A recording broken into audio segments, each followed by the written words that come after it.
Hello નમસ્કાર વિદ્યાર્થી મિત્રો, વેદ ડિજિટલ એજ્યુકેશનમાં આપનું હાર્દિક સ્વાગત છે।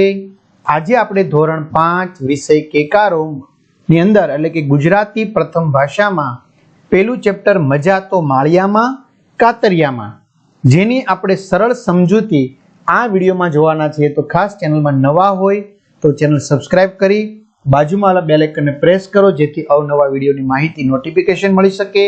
વિડીયો લાઈક કરો, તમારા મિત્રો દોસ્તોને શેર કરો। તો લઈએ પહેલું ચેપ્ટર મજા તો માળિયામાં અને કાતરિયામાં। તેમાં પહેલું છે ગાઈએ ગીતિકા।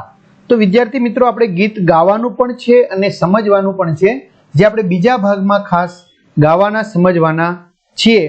આપણે મુખ્ય જે ભાગ છે, ત્રીજો ભાગ, જે બિચારી ફિયોના, એની આપણે સરસ મજાની સમજૂતી લેવાની છે। તો એ આપણે સમજીએ। તો કહે છે કે મહેરા સાહેબના ગર્ભ શ્રીમંત કુટુંબમાં। હવે ગર્ભ શ્રીમંત કુટુંબ એટલે કેવું? તો પહેલેથી સુખી સંપન્ન કુટુંબ, બરાબર, કે પહેલેથી જેને કહી શકાય કે ઘરમાં આર્થિક પરિસ્થિતિ સારી હોય, જે પહેલેથી પૈસાદાર હોય, બરાબર, એને કહેવાય ગર્ભ શ્રીમંત। તો મહેરા સાહેબના ગર્ભ શ્રીમંત એટલે કે પહેલેથી સુખી સંપન્ન પૈસા આર્થિક રીતે સમૃદ્ધ કુટુંબમાં એમની 7 વર્ષની પૌત્રી, પૌત્રી એટલે દીકરાની દીકરી એટલે પૌત્રી, ફિયોના, એનું નામ શું હતું? ફિયોના। વયમાં સૌથી નાની, વયમાં એટલે કે ઉંમરમાં સૌથી નાની, ઘરની અંદર સૌથી નાની। એની માં પણ 45 વટાવી ચૂકેલી।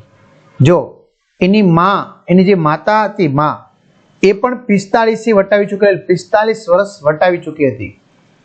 પછી દાદા દાદીની તો વાત જ સી, એટલે કે પછી દાદા દાદીની વાત જ શું કરવાની, એની ઉંમર તો 65 વર્ષ કરતા પણ વધુ હોય એમ, બરાબર। એની માતાની ઉંમર 45 વર્ષ કરતા વધુ હતી, તો એની માતાની, દાદા દાદીની વાત જ શું કરવાની।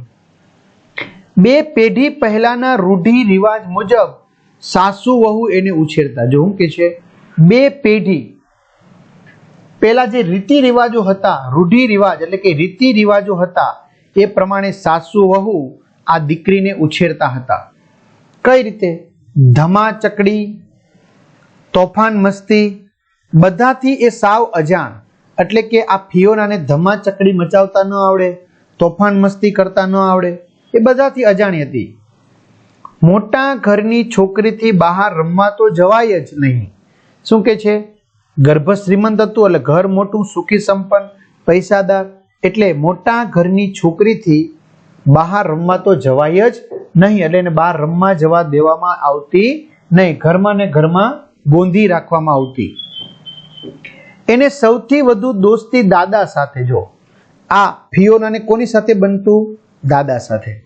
હવે વિદ્યાર્થી મિત્રો, ઘણા બધા મિત્રોનું કહેવું એવું છે કે સર અમારે ગણિત ગમ્મતના વિડીયો જોવા હોય, સર આસપાસના વિડીયો જોવા હોય, સર ઇંગ્લિશના, સર હિન્દીના વિડીયો, આ બધું ક્યાંથી મળશે?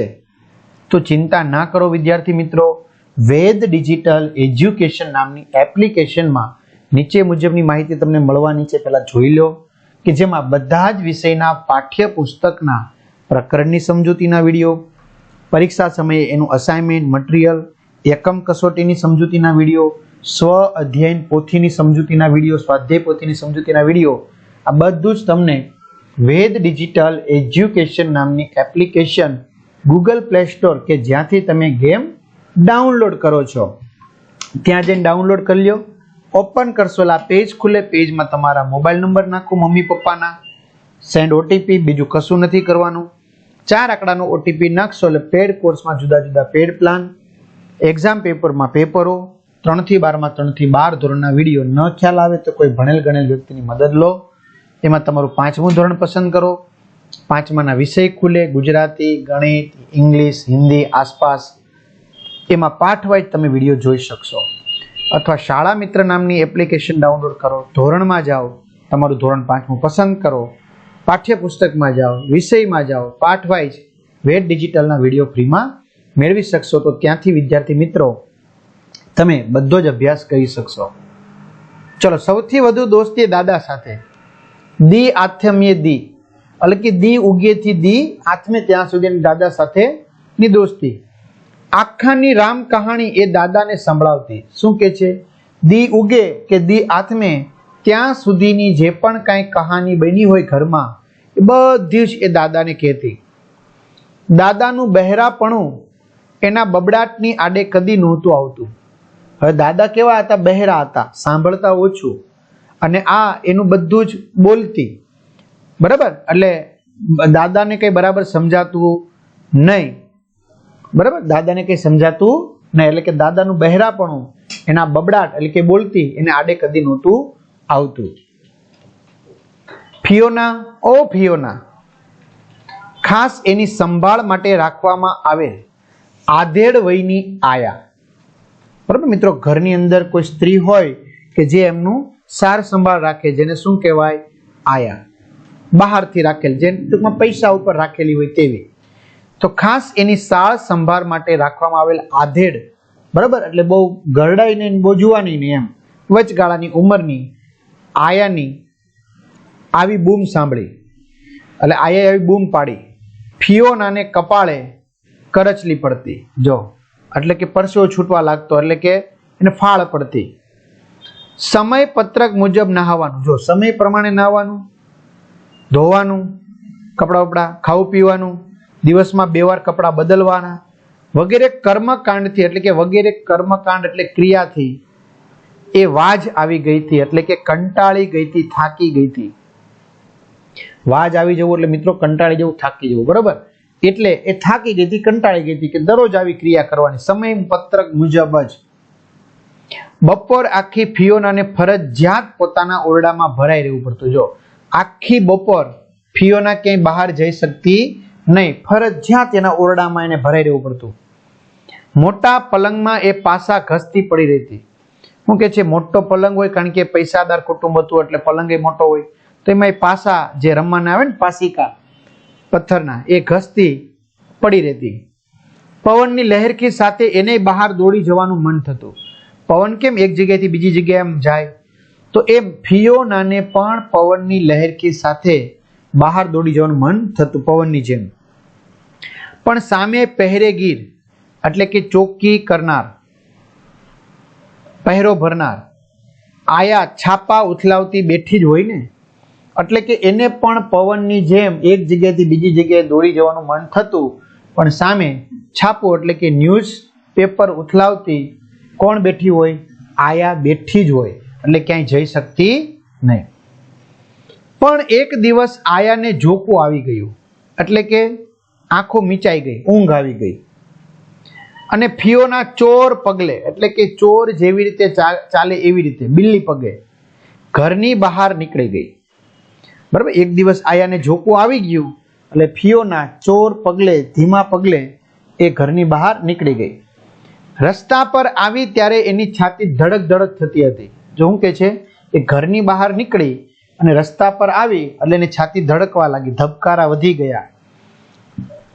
આજુબાજુ જોયા વિના એણે તો બસ મુઠ્ઠી વાળીને દોડ્યા કર્યું, કારણ કે માંડ ઘરની બહાર નીકળવા મળ્યું હતું, એટલે એને આજુબાજુમાં ક્યાંય જોયું જ નહીં અને મુઠ્ઠી વાળીને ભાગવા જ મળી.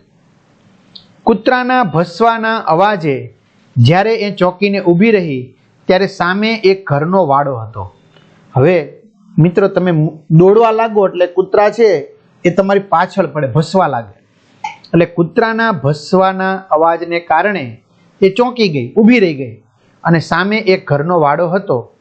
બરાબર? ત્યાં કેવી બી ગઈ, એટલે કે કેવી ડરી ગઈ કૂતરાનો અવાજ સાંભળી. ઝાપે ઉભેલ એના જેવડી 3 છોકરીઓ હસી પડી. એટલે આ ફિયોના દોડતી હતી, એટલે વાહે કૂતરાના ભસવાનો અવાજ આવ્યો એટલે એ ઊભી રહી ગઈ. એટલે ઝાપા પાસે જે ઊભેલી 3 છોકરીઓ હતી એના જેવડી એ હસવા લાગી. કે તો કેવી ઊભી રહી ગઈ? પૂછ્યું, તારું નામ શું? એમાંથી એકે પૂછ્યું, તારું નામ શું? એટલે જવાબ આપ્યો, ફિયોના મહેરા. ફિયોનાએ જવાબ આપ્યો, ફિયોના મહેરા. કેવું મજાનું નામ છે, અને તારું? તો સામે છોકરી કહે છે, મારું નામ ડોલી, આનું નામ પરલ, અને પેલીનું નામ મરલ. હું કહે છે, મારું નામ ડોલી, આનું નામ પરલ, પેલીનું નામ મરલ. અને પણ હિંચકા ખાય છે, અને પણ એટલે કે દૂર હશે. હિંચકા ખાય છે એ અમારો ભાઈ છે, અમારી સૌથી નાની બહેન ઘોડિયામાં છે. જોઈ છે તારે? અંદર આવને.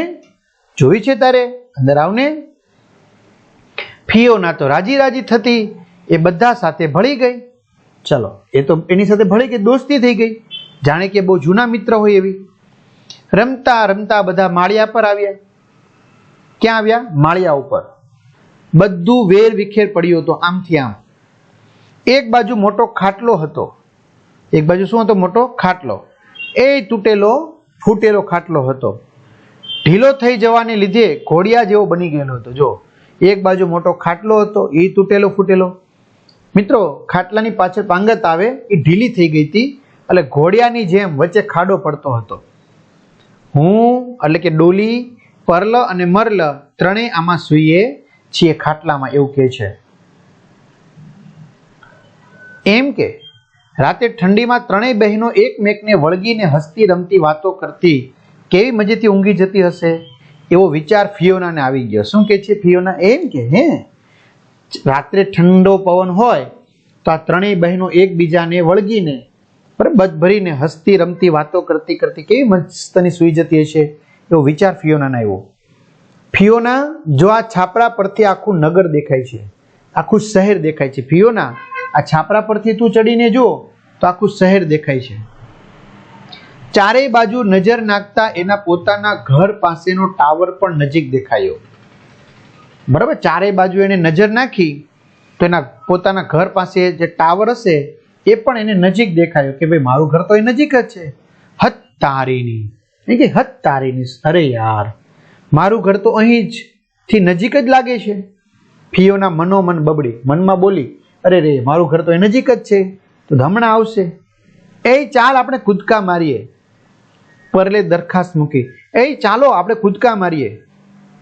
પણ નીચે બધું ખરવા માંડતા માં નીચેથી બરાડી. કૂદકા માર્યા એટલે બધું નીચે ખરવા લાગ્યું, એટલે માં નીચેથી બરાડી, મારા પીટિયાઓ, મારા દીકરાઓ, એટલે એમ ટૂંકમાં મારા રોયાઓ, ઉતરો છો કે નહીં નીચે? ચલો માળિયામાંથી નીચે ઉતરો છો કે નહીં? અને બધા નીચે આવી ગયા. ફિયોના તો ગભરાઈ ગઈ હતી, બરાબર, ડરી ગઈ હતી. પણ આશ્ચર્ય, માના મોઢા પર ગુસ્સાનું નામ નિશાન નહોતું. પણ એને આશ્ચર્ય થયું કે માં ખીજાઈ છે એટલે ગભરાઈ ગઈ, પણ છતાં એના મોઢા ઉપર કોઈ ગુસ્સાનું નામ નહોતું. કોના? આ ડોલી પરલના મમ્મીના મોઢા ઉપર.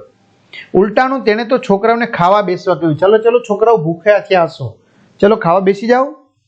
બા ફિયોનાની સાથે બેસાડીએ, બા ફિયોનાની સાથે બેસાડીએ. હા હા બેસાડને. અને ત્રણેય નાચવા લાગી.